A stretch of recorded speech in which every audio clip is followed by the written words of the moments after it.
नमस्कार। आज मैं आपके पास फिर एक ऐसी खबर लेकर के आया हूं जिसके बारे में सभी जानना चाहते हैं लगभग, जो देश के हालात हैं इस वक्त। और उसमें दो ही पार्टी इस देश में है जो बड़ी हैं, एक भारतीय जनता पार्टी जिनकी सरकार है और दूसरी कांग्रेस पार्टी, जिसमें अध्यक्ष ढूंढा जा रहा है पिछले कई वर्षों से। तो आज थोड़ा सा हम लोग इन चीज़ों को समझने की कोशिश करेंगे। थोड़ा सा मैं आपको डिटेल में समझाऊंगा कि कांग्रेस के जो ये पूरे दिन, अगर मैं ना भी कहूं, किसी सॉफ्ट वर्ड का इस्तेमाल करूं, तो भी जो कांग्रेस में मुश्किलें हैं उनकी वजहें क्या हैं, आखिर कांग्रेस का ये हाल क्यों है, क्या कारण रहे कि कांग्रेस की पोजीशन दिन ब दिन खराब होती जा रही है। हम सब ने देखा था थोड़े दिन पहले प्रशांत किशोर ने मुलाकात की राहुल से, प्रियंका से, और फिर सोनिया गांधी जी से भी उनकी मुलाकात हुई।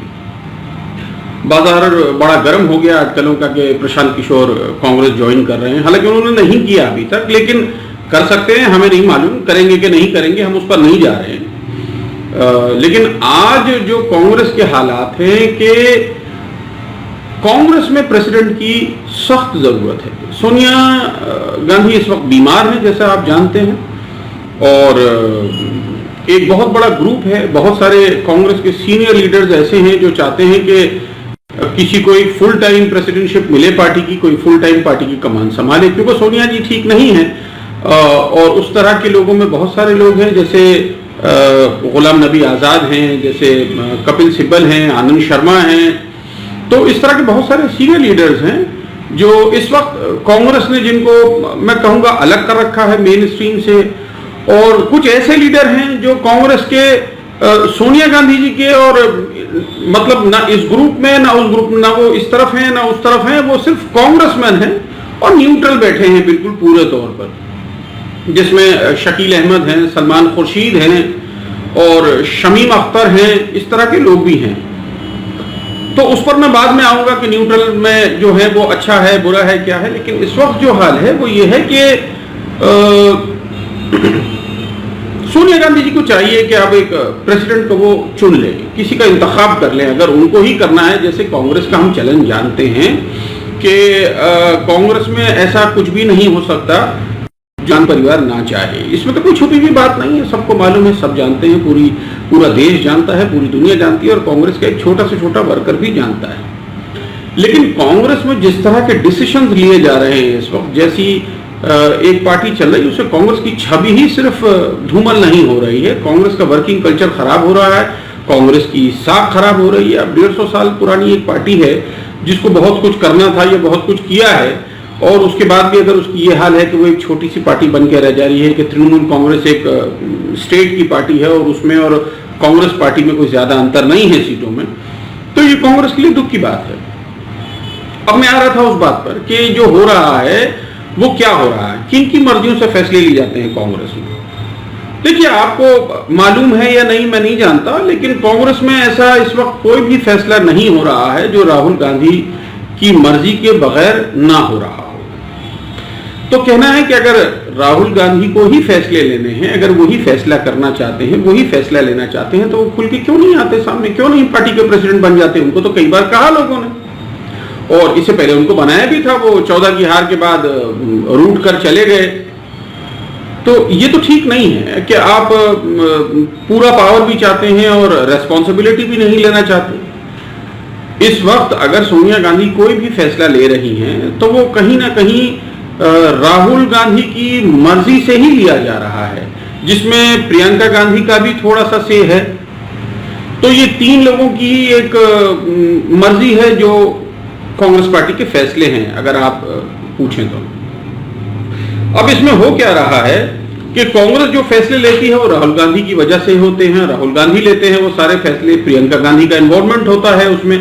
तो अभी जिस तरह से दो स्टेट में खासकर, जैसे कि छत्तीसगढ़ और पंजाब में इलेक्शन होने हैं। छत्तीसगढ़ पीसफुल स्टेट है, 18-19 साल रमन सिंह मुख्यमंत्री रहे, उन्होंने चलाया उस स्टेट को। जो भी डेवलपमेंट है वो रमन सिंह की वजह से है, बेहतरीन चलाया मैं कहूँगा। पहली बार कांग्रेस को मौका मिला, छत्तीसगढ़ में सरकार बनाने की। तो अब वहां पर क्योंकि आपको याद होगा कुछ साल पहले वो नक्सली हमले में कांग्रेस की एक बड़ी लीडरशिप खत्म हो गई थी, मेरा ख्याल है सुकमा में हुआ था शायद वो हादसा, उसमें वीसी शुक्ला भी थे और बाकी लोग भी थे। तो कहा जाता है कि वीसी शुक्ला जो है वो कहीं ना कहीं ग्रूम कर रहे थे क्या नाम है उनका, टी साहू को, यानी मुझे लगता है कि वीसी शुक्ला या शायद गोरा, मुझे लगता है कंफ्यूजन है, मुझे लगता है शायद गोरा जी। तो गोरा जी कहीं ना कहीं सपोर्ट कर रहे थे टी साहू को, वो चाहते थे कि साहू जो है वो छत्तीसगढ़ के मुख्यमंत्री बने। लेकिन साथ ही साथ दो ग्रुप बहुत मजबूत थे, एक तो वो ग्रुप है जो अभी मुख्यमंत्री हैं इस वक्त बघेल साहब, और दूसरे हैं टीएस सिंहदेव। टीएस सिंहदेव जो इस वक्त मेरा ख्याल है शायद वो भी हेल्थ मिनिस्टर है मेरा ख्याल है इस वक्त छत्तीसगढ़ के। तो ये दो बातें हैं कि ये ग्रुप हो गया एक टीएस सिंहदेव का जो बहुत क्लोज है राहुल गांधी के, उनको बहुत क्लोज माना जाता है, और भूपेश बघेल जो है, भूपेश बघेल ये कंपैरेटिवली जवान है टीएस सिंहदेव के कंपैरिजन में, और जब जीते मेरा ख्याल है 18 में शायद, तो टी साहू को दूर रखने के लिए और भूपेश बघेल और टीएस सिंहदेव में एक बीच का रास्ता निकालने के लिए कि कोई लीडरशिप क्राइसिस ना हो छत्तीसगढ़ में, राहुल गांधी ने एक गलती करी थी, एक हिस्टोरिकल ब्लंडर था वो। उन्होंने कहा कि ठीक है क्योंकि आप दोनों सीनियर हैं, इसीलिए दोनों सीनियर होने की वजह से हम क्या करेंगे कि हम 2.5 साल दोनों को मुख्यमंत्री बना देंगे, यानी पहले एक रहेगा चाहे टीएस सिंहदेव हो चाहे भूपेश बघेल हो, और फिर उसके बाद दूसरे होंगे। तो ये एक बात थी, इस बात पर मसौदा तैयार हो गया, इस बात पर फैसला ले लिया, क्योंकि अब राहुल गांधी ने कह दिया है तो पत्थर की लकीर है, उसको कोई काट नहीं सकता। फिर बात ये हुई टीएस सिंहदेव की तरफ से ये एक फील आई कि उनको पहले मौका मिलना चाहिए क्योंकि वो सीनियर हैं और एजेड हैं, और भूपेश बघेल जवान हैं, तो पहले के 2.5 साल जो है उनको मुख्यमंत्री बना जाए, बाकी के 2.5 साल में टीएस सिंहदेव भूपेश बघेल बन जाएंगे। अल्टीमेटली ये हुआ कि राहुल गांधी ने फिर एक वहां पर वीटो कर दिया। वीटो करने के बाद उन्होंने कहा कि नहीं, भूपेश बघेल को पहले राउंड में सीएम बनाया जाएगा। अब 2.5 साल पार हो गए। अब जब 2.5 साल पार हो गए और भूपेश बघेल ने चेयर खाली करने से इनकार कर दिया, अंदर अंदर ग्रुपिज्म बढ़ने लगा, तो अब टीएस सिंहदेव जो हैं वो दिल्ली का रास्ता देखने लगे बार बार। हालात इतने बुरे हो गए कि पीएल पुनिया को, जो वहां के प्रभारी हैं कांग्रेस के, एआईसीसी इंचार्ज हैं, उनको भेजा गया, मगर वो भी इन सारी बातों में कहीं ना कहीं विफल हो गए। विफल हो गए से मुराद ये है कि उनको भेजा गया था झमेले को सुलझाने के लिए, झगड़े को खत्म करने के लिए, आपस में जो ग्रुप बन रहा था इसको तोड़ के खत्म करने के लिए। लेकिन अल्टीमेटली पुनिया जी ने भी क्या किया कि वो जाकर के जो बघेल साहब का एक ग्रुप था, उसी ग्रुप के ही लोगों से ज्यादा उनकी मुलाकात हुई, और अल्टीमेटली उनका भी यही एक दरमियाना सा रवैया रहा, एक बीच का रास्ता निकालने की कोशिश करी, और बहुत इंसिस्ट नहीं किया कि बघेल को हटा करके टीएस सिंहदेव को मुख्यमंत्री बना देना चाहिए। तो ये एक कहीं ना कहीं राहुल गांधी की भूल थी, एक पॉलिटिकल एरर थी कि उन्होंने एक जो सरकार मजबूत है, यानी 90 सीटों में कोई अगर 68 जीतता है और उसके बाद एक लीडरशिप क्राइसिस हो जाती है, वो भी एक ऐसी पार्टी में जो पार्टी 150 साल पुरानी है, और उस पार्टी के लीडर को एक डिसीजन लेना पड़ता है कि आपस में अपने दो लीडरों के बीच में 2.5 साल की सरकार बांट देंगे वो, तो इससे ज्यादा अनफॉर्चुनेट और कुछ नहीं हो सकता। तो ये एक बहुत ही तकलीफदेह बात थी। दूसरा, अब स्टेट पर अगर मैं आऊं माफ कीजिएगा, दूसरी बात पर अगर मैं आऊं तो इस वक्त पंजाब बड़ा गर्म है। आप देख रहे हैं पंजाब में इलेक्शन है, और पंजाब इलेक्शन में जो है वो ऑलरेडी प्रशांत किशोर काम कर रहे थे कैप्टन अमरिंदर सिंह के लिए, जो इस वक्त मुख्यमंत्री भी हैं वहां पर। मगर अल्टीमेटली क्या हुआ कि आपसी झगड़े में, यानी सिद्धू के और अमरिंदर सिंह की तू में ये हुआ कि प्रशांत किशोर ने वो कैंपेन को आगे कंटिन्यू करने से छोड़ दिया। एज एन एडवाइजर जो वो हुए थे, जिस तरह से वो ममता बनर्जी के लिए थे, या जगन मोहन रेड्डी के लिए थे, या स्टेलिन के लिए थे, वो चीज उन्होंने कह दी कि मैं अमरिंदर सिंह के लिए नहीं करूंगा। अब उन्होंने रिजाइन कर दिया, उसके बाद ये विवाद बढ़ता चला गया, झगड़ा बढ़ता चला गया, वो वहां पर स्ट्रेंथ शो होने लगे पंजाब में। अब बाहर वालों से क्या आप इलेक्शन लड़ेंगे जब आपस आपके घर में ही लड़ाई झगड़े शुरू हो जाएं। तो हुआ ये कि एक ग्रुप बन गया पूरा। देखिए, जब सरकार चलती है और सरकार बनती है तो कुछ लोग जरूर ऐसे होते हैं जो नाराज होते हैं, लेकिन प्रैक्टिकलिटी ऑफ द सिचुएशन ये है कि उन दोनों में किसका पावर ज्यादा है, किसका वेट ज्यादा है, किसका एक्सपीरियंस ज्यादा है, ये जरूर देखना चाहिए। किसके साथ हैं एमएलए ज्यादा से ज्यादा। अब 2-4 तो डिफेक्ट कर ही सकते हैं, उनका आप कुछ कर नहीं सकते। दूसरी पार्टी में भाग जाते हैं तो उसी पार्टी में रहकर दूसरा ग्रुप क्यों ना कर लें। तो ये एक प्रॉब्लम आई, बहुत जबरदस्त प्रॉब्लम खड़ी हो गई। अल्टीमेटली ये हुआ कि वो कांग्रेस, फिर वही सिद्धू दिल्ली दौड़ने लगे। यहां तो कुछ होने से, लोग कान गर्म होने से कांग्रेस वाले दिल्ली चले जाते हैं फौरन, तो वो दिल्ली जाने लगे। जाते जाते फिर ये हुआ कि उनको जो है पीसीसी का प्रेसिडेंट बना दिया गया, यानी पंजाब प्रदेश कांग्रेस के वो इस वक्त प्रेसिडेंट है।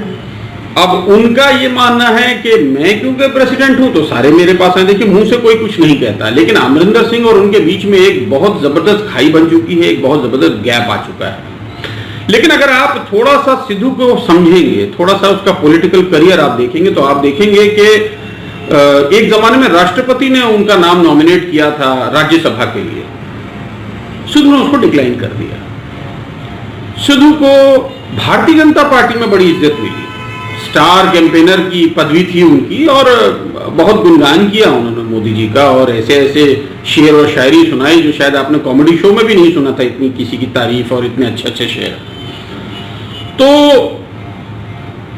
कांग्रेस वहां भी नहीं रहे वो, भारतीय जनता पार्टी में नहीं रहे वो। फिर हमने सुना कि उनकी 8 राउंड डायलॉग्स हुई अरविंद केजरीवाल के साथ, क्योंकि अरविंद केजरीवाल भी डेब्यू करने वाले थे पंजाब इलेक्शंस में। तो अब लग रहा था कि शायद सब कुछ ठीक हो जा रहा है और आम आदमी का फेस नवजोत सिंह सिद्धू हो गए, मगर अल्टीमेटली वो टॉक्स ब्रेक डाउन हो गई और सिद्धू फिर कांग्रेस में आ गए। अब कांग्रेस में आने के बाद, इससे पहले कभी भी पंजाब कांग्रेस में बहुत दिन से कोई ग्रुपिज्म नहीं था। पार्टी का एक ही लीडर था और वो लीडर था अमरिंदर सिंह। अब जो सोर्सेज हैं, जो बताया जाता है, जो जानकारी है हमारे पास, वो ये है कि सोनिया गांधी बहुत पसंद नहीं करती हैं अमरिंदर सिंह को। शायद यही वजह रही प्रमोट करने के लिए सिद्धू जैसे छोटे लीडर को। मैं कहूंगा ओरेटर हैं वो, ओरेटर ठीक है, अच्छी बात है, लेकिन आप कम से कम अब पिछले 5-8 साल 7 साल में ये समझ सकते हैं कि good oratory does not guarantee good leadership या गुड गवर्नेंस। ये बहुत जरूरी नहीं है। ओरेटरी ठीक है, अच्छी बात है, अच्छा बोलते हैं, भीड़ जुड़ जाती है, लेकिन इसका ये मतलब नहीं होता है कि आप किसी बड़ी कुर्सी के हकदार बन चुके हैं। अच्छा बोलना और अच्छा करना दो अलग बातें हैं। अमरिंदर सिंह का पूरा प्रूवन करियर है उनके पीछे, जो उन्होंने कटाया है कांग्रेस में, और सिद्धू का कोई करियर नहीं है पॉलिटिकली। ना वो बीजेपी में ऐसा कुछ किया उन्होंने जो वो दिखा सके, ना वो खुद मंत्री रहे जब पंजाब में तो उन्होंने कुछ ऐसा किया जो वो दिखा सके, ना वो आज ऐसा कुछ कर रहे हैं कांग्रेस में जो लगे कि वो कुछ दिखा रहे हैं, सिवाय इसके कि एक कांग्रेस में एक खेमा बन गया है जो उनकी जय जयकार कर रहा है, जिससे कांग्रेस को नुकसान हो रहा है। लेकिन यहां भी देखिए, राहुल गांधी की हम बात करते हैं, यहां भी राहुल गांधी कोई कड़ा फैसला लेने से विफल हो गए। यहां भी राहुल गांधी फेल हो गए एक कड़ा फैसला लेने के लिए, जिससे नुकसान हो रहा है। अल्टीमेटली उन्हीं की पार्टी को नुकसान हो रहा है, कांग्रेस को ही नुकसान हो रहा है। उनको इस वक्त, बल्कि मेरी बहुत सारे लोगों से पंजाब में बात हुई जो वहां पर मंत्री इस वक्त भी हैं और पहले भी रहे हैं, और या बड़े बड़े पदों पर बैठे हैं, कहीं चेयरमैन हैं या कुछ पुलिस वाले हैं, तो उनका यही मानना है कि राहुल गांधी को सिद्धू को लेना ही नहीं चाहिए था कांग्रेस में। लिया ही क्यों? आखिर क्या था नवजोत सिंह सिद्धू के अंदर जिसके लिए उनको लिया गया? तो आप समझ सकते हैं कि बहुत बड़ा तबका है जो नवजोत सिंह सिद्धू से नाराज है या उनको लीडर नहीं मानता है। ठीक है, वो अपना एक अच्छा बोलते हैं, बोलने का मकसद ये नहीं कि आप उनको कहीं बिठा दें। अब इसके बाद आप आ जाइए, एक और कमजोरी अगर मैं राहुल गांधी की गिनाऊं तो आप देखेंगे कि जो बहुत इंपॉर्टेंट एक चीज है वो ये है कि गोवा का एक प्रॉब्लम आ रहा है, गोवा का इशू है।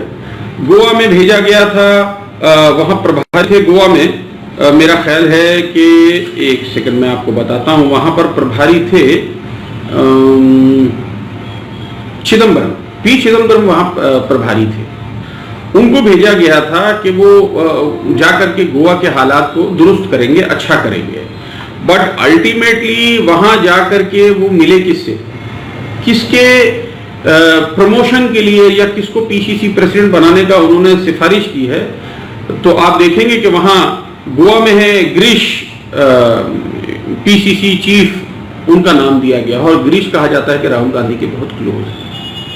तो यानी यहां भी वही बात हो गई कि गोवा में भी आपने कोई ऐसा फैसला नहीं लिया कि जो लोग काम कर रहे थे आपने उनको मौका नहीं दिया, बल्कि जो लड़का काम कर रहा था वहां पर आपने उसको हटा दिया वहां से। पीएस प्रशांत वहां के पीसीसी सेक्रेटरी हुआ करते थे गोवा के, उनको ऑफ कर दिया गया और उनको ऑफ करके और मतलब केरला के मैं बता रहा हूं आपको कि पीसीसी स्पोक्स पर्सन थे पीएस प्रशांत केरला में, उनको ऑफ कर दिया गया।